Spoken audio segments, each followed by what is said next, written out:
सरवणकर साहेब राहिलेले आहेत या संपूर्ण विभागाचे. विद्यमान आमदार राहिलेले आहेत.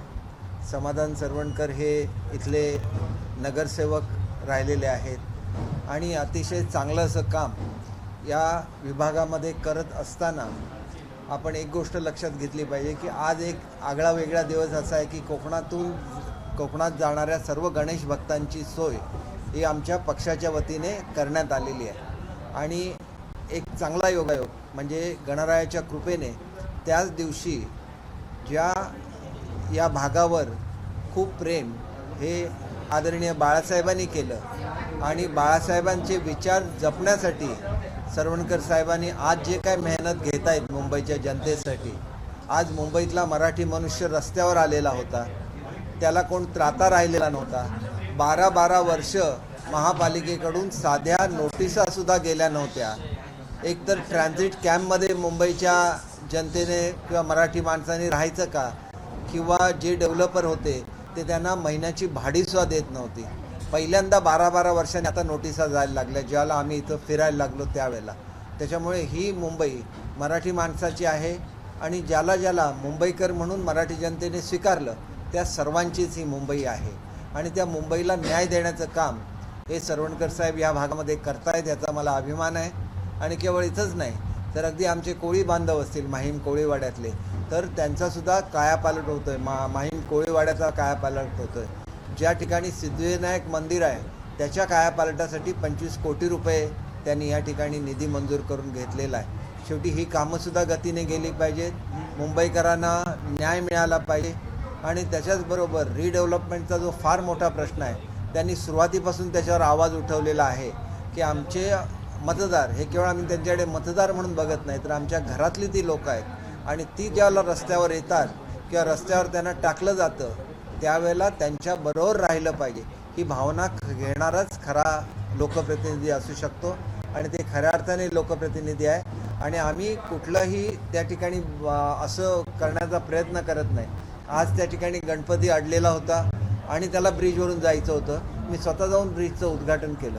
आम्हाला गणपती बाप्पाकडे राजकारण करायचंच नाही, आम्ही ते कधी केलं नाही, पुढेसुद्धा करणार नाही. आणि गणरायाच्या कृपेने आज जी काही सेवा शिंदेसाहेब महाराष्ट्राच्या जनतेची करतायत ते प्रत्येक जनतेने बघितलेलं आहे. आज मुंबईचा कायापालट होतो आहे तो पूर्वीसुद्धा होऊ शकला नसता. मुंबादेवीचं मंदिर चारी बाजूने अतिक्रमणाने त्या ठिकाणी ग्रासलेलं होतं. आज मोकळा श्वास घेण्यासारखी परिस्थिती उभी राहिलेली आहे. महालक्ष्मीच्या देवळामध्ये जर वृद्ध लोकांना जायचं असेल तर लिफ्टची सोय नव्हती. अनेक गोष्टी ज्या आम्ही मुंबईसाठी करतोय या मनापासून करतोय. मुंबईमधल्या हॉस्पिटल हे बदलत आहेत. लोकांनी आरोप केलाय की गणपती आहेत त्यांना सुद्धा गावी जायचंय पण निघायचं की नाही त्यांच्या पुढे प्रश्न पडलेला आहे कारण रस्त्यात खड्डे आहेत. एक गोष्ट अशी आहे की त्यांनी सुद्धा 2.5 वर्ष राज्य केलं. शेवटी आमचं राज्य आल्यानंतर पुन्हा एकदा आमचं राज्य आल्यानंतर या कामाला गती मिळाली. तोपर्यंत कोणी त्याच्याकडे ढोकून बघत नव्हतं. मतं पाहिजे त्याला कोकणी जनतेची आठवण होते. एरवी कोकणी जनतेची आठवण होत नाही. सुरुवातीपासून ज्यावेळेला ह्या रस्त्याची समस्या उभी राहिली त्यावेळेला टोलमुक्तीचा जो निर्णय झाला त्याच्यामध्ये तो घेण्यामध्ये मी सुद्धा त्याचा एक भाग होतो. त्यावेळेला मी सिंधुदुर्गचा पालकमंत्री होतो आणि त्याच्यामुळे आज बघा की दुसरा रस्तासुद्धा मंजूर झालेला आहे कोकणात जाणारा आणि ह्या रस्त्याच्या संदर्भात ज्या काही कोर्टामध्ये मॅटर्स होत्या त्या मॅटर्स सोडवून या रस्त्याचं काम आमचं सरकार आल्यानंतर सुरू झालं आहे. तोपर्यंत काही सुरू होऊ शकलं नव्हतं आणि त्याच्यामुळे थोडाफार जो काय आता अवधी झालेला आहे येत्या 6 महिन्याच्या आत मला निश्चितपणे सुधारणा ही दिसणार आहे. आतासुद्धा रवींद्र चव्हाण यांनी खूप प्रयत्न केला, त्यांनी एक मार्गाने सुरू करण्याचा प्रयत्न केला. तरी आजसुद्धा मी आवाहन करतो की ज्या लोकांना एकाच रस्त्यावरून न जाता जी टोलमुक्ती केलेली आहे त्या पुणे महामार्गावरून पुणे बेंगलोर मार्गावरून गेलं तरी कोकणामध्ये पोचता येतं. सुखरूपपणे पोचलं पाहिजे. पहिल्यांदाच कोकणामध्ये जाणाऱ्या भाविकांची एस टीद्वारे सोय केलेली आहे. त्यांनी सुखरूप पोचावं कोकणामध्ये आणि येतानासुद्धा सुखरूपपणे यावं अशा सर्वांना सदिच्छा आहेत. आणि आम्ही तुम्ही बघितलेलं आहे की कधीही कुठलाही मुद्दा आम्ही श्रेयाचा केलेला नाही आहे. ब्रिजच्या संदर्भात सुद्धा आपण विचारू शकता की सातत्याने माझा पाठपुरावा असतो आणि मी सांगितलेलं होतं की ब्रिजचं काम पूर्ण झाल्यानंतर ताबडतोब आपण आता जर कधी त्या ठिकाणचं कॉन्क्रीट सुकलेलं सुद्धा नसेल तरी पण आम्ही ब्रिज चालू केला. कुठल्याही गोष्टीमध्ये श्रेयवाद आम्हाला घ्यायचा नाही. कोणाशी आम्हाला त्या ठिकाणी कॉम्पिटिशन करायची नाही आहे. जो तुम्हाला काम करायचा अवधी होता त्याच्यामध्ये तुम्ही काम करू शकला नाही, तुम्ही मंत्रालयामध्ये कधी आला नाही, ही वस्तुस्थिती आहे. आणि त्याच्यामुळे कोणी स्टेटमेंट काढलं म्हणून ब्रिजचं काम पूर्ण करून घेतलं असं बिलकुल नाही. ब्रिजच्या उद्घाटनानंतर स्थानिक नागरिकांचं म्हणणं असं आहे की तो ब्रिज आहे हा निकृष्ट दर्जाचा बनलेला आहे, त्याच्या रस्त्यावर 8 दिवसातच खड्डे पडतील अशा प्रकारचा तो रस्ता एक गोष्ट लक्षात घ्या की गणपतीच्या पूर्वी ब्रिज नागरिकांसाठी ओपन करणं आवश्यक होतं आणि त्याच्यामुळे उर्वरित आणि त्याच दरम्यान आपल्याला माहिती आहे की पाऊस आलेला होता. पावसामध्ये डांबराचं काम होत नाही हे सगळ्यांना माहिती आहे. त्याच्यामुळे त्याच्याकडे निकृष्ट काम म्हणून बघण्याची गरज नाही की त्याच्यावर पुन्हा एकदा डांबरीकरण करण्यात येईल, कारण लोकांच्या सोयीसाठी पाऊस असताना सुद्धा ते डांबरीकरण जे ब्रिजवर करायला लागतं ते पूर्ण केलेलं आहे. त्याच्यामुळे मी सुद्धा बघितलं आहे की त्या ठिकाणी घातलेलं डांबर हे ओलं आहे हे मी सुद्धा बघितलेलं आहे. परंतु गणपती असताना त्या ठिकाणच्या लोकांची जाण्या येण्याची सोय करायची होती. त्याच्यामुळे तात्पुरत्या स्वरूपात जे काम केलेलं आहे ते नंतर परमनंट केलं जाईल. त्याच्यामुळे एकतर आपण ब्रिज नाही झाला तरी टीका करायची आणि ब्रिजचं काम पावसात केल्यानंतर त्या ठिकाणचं डांबरला अडचण येणार, डांबर आणि पाणी. पूर्ण केला असा देखील आरोप होतो. हे बघा, असं असतं की काम पूर्ण होणार, तुम्ही काम का पूर्ण करू शकला नाही? तुम्ही एवढं वर्ष सत्तेवर होता, आम्ही आल्यानंतर सगळी कामं पूर्ण व्हायला लागली, त्यावेळेला इशारा द्यायचा, हे काय फार चांगलं राजकारण असं मी समजत नाही. साधं जरी आपल्या ऑफिसमध्ये जरी जाऊ शकला असताना तरी मला बरं वाटलं असतं. आम्ही आमच्यासारख्या ज्येष्ठ मंत्र्यांना, की मी मंत्री राहिलेलो आहे त्यावेळेला ज्येष्ठ आमदार होतो, आम्हाला सुद्धा भेटी मिळत नव्हत्या. ही वस्तुस्थिती आहे. आता हे इशारे देण्यात काय अर्थ नसतो. आता वेगाने कामं पूर्ण होणार आणि कामं वेगाने झाल्यानंतर आम्हीच ती केली वगैरे असं म्हणण्यात काय अर्थ नसतो. एवढ्या वर्षामध्ये कामं पूर्ण झालेली नव्हती, त्यावेळेला तुम्हाला तिथं बघायला वेळ नव्हता. आम्ही पुरेसा वेळ देतो.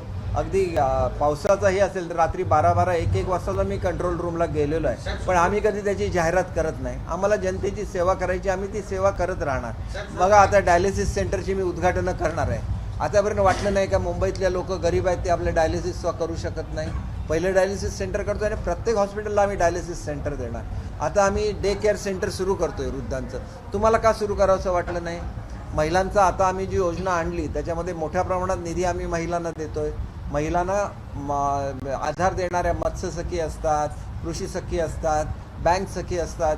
तुम्हाला कधी त्यांचा पगार वाढवा असं वाटला नाही? पगार आम्ही वाढवला ना. आज महिलांना जो निधी असतो त्यांनी रोजगार सुरू करायचा म्हणून कालच आम्ही तो वाढवलेला आहे. त्याच्यामुळे त्यांनी टीका करावी, विरोधी पक्ष म्हणून त्यांचं टीका करण्याचं काम आहे. त्यांनी ते करत राहावं.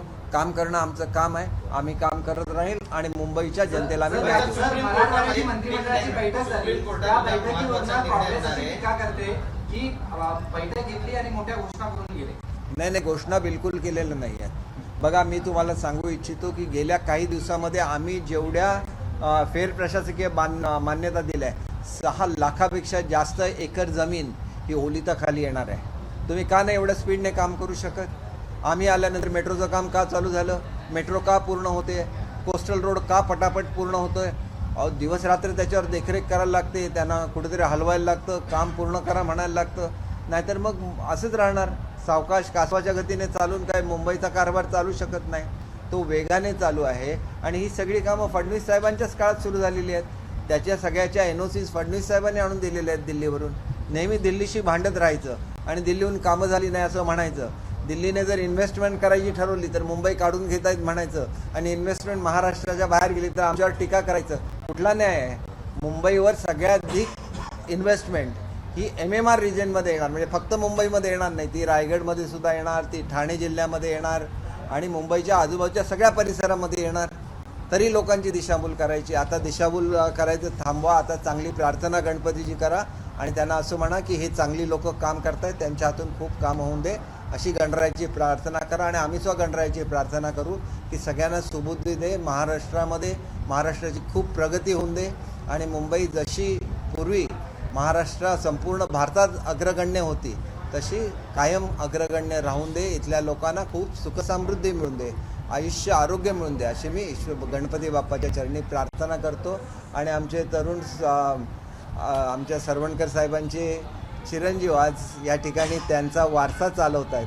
त्याच्याबद्दल समाधानजींचं आणि त्यांच्या सर्व सहकाऱ्यांचं, सर्व शाखा प्रमुखांच्या हातून खूप चांगली सेवा ही मुंबईच्या जनतेची आणि विशेषतः मराठी जनतेची होवो अशी मी ईश्वरचरणी प्रार्थना करतो. शिवसेना कोणाची याबाबत जो निवडणूक आयोगाने निर्णय दिला होता त्या संदर्भात उद्या सुप्रीम कोर्टात सुनावणी आहे, काय वाटतं? मला असं वाटतं की सुनावणीमध्ये सुद्धा सत्याचा विजय होणार. बाळासाहेबांची शिवसेना आहे. बाळासाहेबांनी केलेली घटना त्यांनी बेकायदेशीरपणे बदललेली होती स्वतःला जास्त अधिकार प्राप्त करण्यासाठी.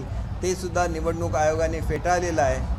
शेवटी लोकशाही ही प्रत्येक पक्षामध्ये असली पाहिजे आणि त्याच्यामुळे ही लोकशाही असल्यामुळेच आम्ही बाळासाहेबांच्या विचाराबरोबर राहिलो आणि लोकशाहीसाठी लढा दिलेला आहे. आमचा विजय निश्चित होणार यांची आम्हाला खात्री आहे आणि आम्ही गणपती बाप्पाचे आशीर्वाद शेवटी आम्हालाच मिळणार, कारण सगळ्यात चांगली सेवा आम्ही करतो. सर, विनायक राऊतांनी टीका केली आहे. उद्या संसदेचं विशेष अधिवेशन बोलवण्यात आलेलं आहे. ते म्हणतात की गणपतीच्या दिवशीच अशा पद्धतीने अधिवेशन घेतलंय, हिंदू धर्मावरती हा हल्ला आहे भाजपकडून. एक गोष्ट अशी आहे की अधिवेशन हे संपूर्ण भारताचं असतं आणि त्याच्यामुळे त्याच्या तारखा ठरवताना प्रत्येकाला माहिती असेल की गणेश चतुर्थी ह्या दिवशी आहे अशी शक्यता फार कमी असते. युज्युअली सोमवार बघून अधिवेशन घेतलं जातं कारण रविवारपर्यंत सुट्ट्या असतात. परंतु गणपती बाप्पाचा महिमा एवढा मोठा आहे की गणपतीचा फार मोठा उत्सव हा दिल्लीमध्ये सुद्धा होतो, महाराष्ट्र सदनात सुद्धा होतो आणि त्याच्यामुळे निश्चितपणे त्यांना त्या ठिकाणी गणपतीचं पूजन करण्याचा योग साधता येईल याची मला खात्री आहे.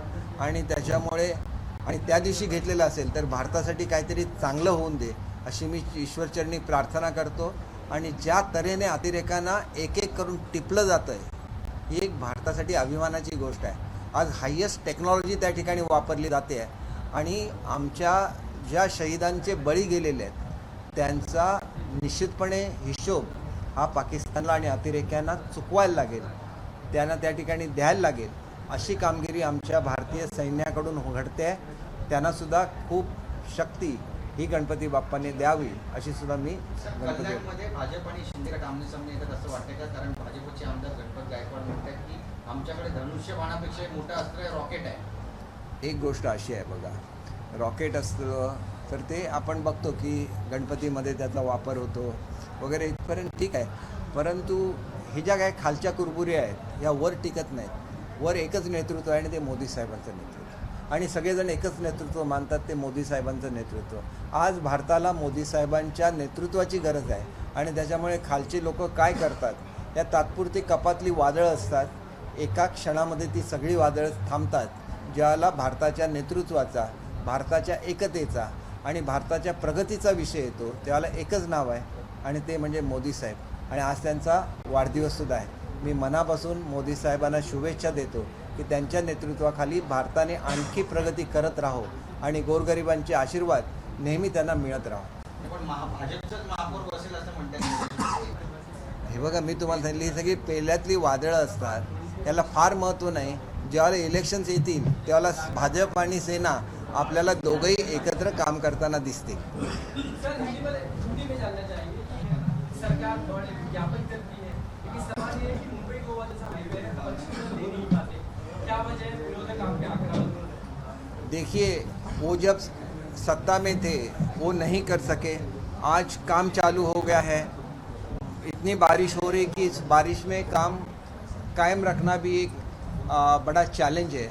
उसको लेके भी हमारे पीडब्ल्यूडी मिनिस्टर उसके लिए कार्यरत थे और कई हिस्सों में उन्होंने एक बाजू का रोड करने में सफलता हासिल की है. इसके बावजूद भी काफ़ी कठिनाइयाँ हैं. मैं इसका यकीन दिलाना चाहता हूँ कि और ये लोगों को भी विनती करना चाहता हूँ कि हर साल की तरह हमने अल्टरनेट रूट पे टोल मुक्ति की है. उस रोड का भी यूज़ करें और ये रोड का भी यूज़ करें ताकि एक ही रोड पे पूरा अगर लोड आ गया तो वहाँ पे लोगों को रुकना पड़ता है, लोगों को मुसीबतों का सामना करना पड़ता है. तो इसके लिए ये जो 2 रूट हमने दिए हैं उसका भी इस्तेमाल कोंकण में जाने वाले लोग करें. महाराष्ट्र के इंफ्रास्ट्रक्चर प्रोजेक्ट में कई परियोजना है, उसके रिव्यू के लिए मित्रा नाम की संगठन का इंस्टीट्यूशन आपने बनाया हुआ है, महाराष्ट्र टास्क फोर्स. सही है. खुद मुख्यमंत्री उसके अध्यक्ष है, सीईओ प्रवीण परदेसी हैं. अभी आपने जीआर निकाला है कि जो नया उनको ऑफिस मिलना चाहिए उसकी 8,000 स्क्वायर फीट का है, उसका 21 लाख 6 महीने का भाड़ा है. अब ये कहा जा रहा है इतने बड़े ऑफिस की जरूरत क्या है, जब आप यूनियन एडमिनिस्ट्रेटिव बिल्डिंग में सरकारी इसमें ही आप दे सकते थे, जो आपने दिया भी था, तो इतनी बड़ी जाने की जरूरत क्या, जबकि महाराष्ट्र का बजट ऑलरेडी डेफिसिट में है, फिस्कल डेफिसिट। देखिए, मुंबई में जो किराया है, Mumbai financial capital of India है, तो यहाँ का किराया तो ज़्यादा रहेगा ही। और महाराष्ट्र में जो काम करना है, एक ऐसे प्लेटफॉर्म बनाया है जो पूरे विकास के लिए जिम्मेदार है, तो उसके लिए सही में इंफ्रास्ट्रक्चर देना चाहिए। आप जो न्यू एडमिनिस्ट्रेटिव बिल्डिंग की बात कर रही है, मेरा भी एक ऑफिस, मेरे डिपार्टमेंट का भी एक ऑफिस वहाँ पे है। वहाँ पे जगह की कितनी कमतरता है सब लोगों को मालूम है। छोटी छोटी चीज़ों के बारे में क्रिटिसाइज़ करना ये गलत बात है। मित्र के माध्यम से क्या प्रगति महाराष्ट्र की होने वाली है। अब अभी अगर 5 ट्रिलियन की इकोनॉमी अपना प्राइम मिनिस्टर साहब करना चाहते हैं और उसमें 1 ट्रिलियन का रोल महाराष्ट्र का वो चाहते हैं, तो महाराष्ट्र में जब इन्वेस्टमेंट आने वाली है तो बहुत सारे इन्वेस्टर भी आएंगे, तो उनको महाराष्ट्र की प्रगति दिखानी चाहिए, वहाँ का वैभव दिखाना चाहिए, ना कि छोटी सी जगह में उनको लेके जाना चाहिए। ये सब ज़रूरतें होती है। तो अच्छा इंफ्रास्ट्रक्चर बनाना है, अच्छी प्रगति करनी है, तो इसके लिए जो हमारा नियोजन विभाग था उसके बदले में ये नया ट्रांसफॉर्मेशन हो रहा है और इसकी वजह से महाराष्ट्र आगे बढ़ेगा, इसके बारे में मुझे पूरा यकीन है।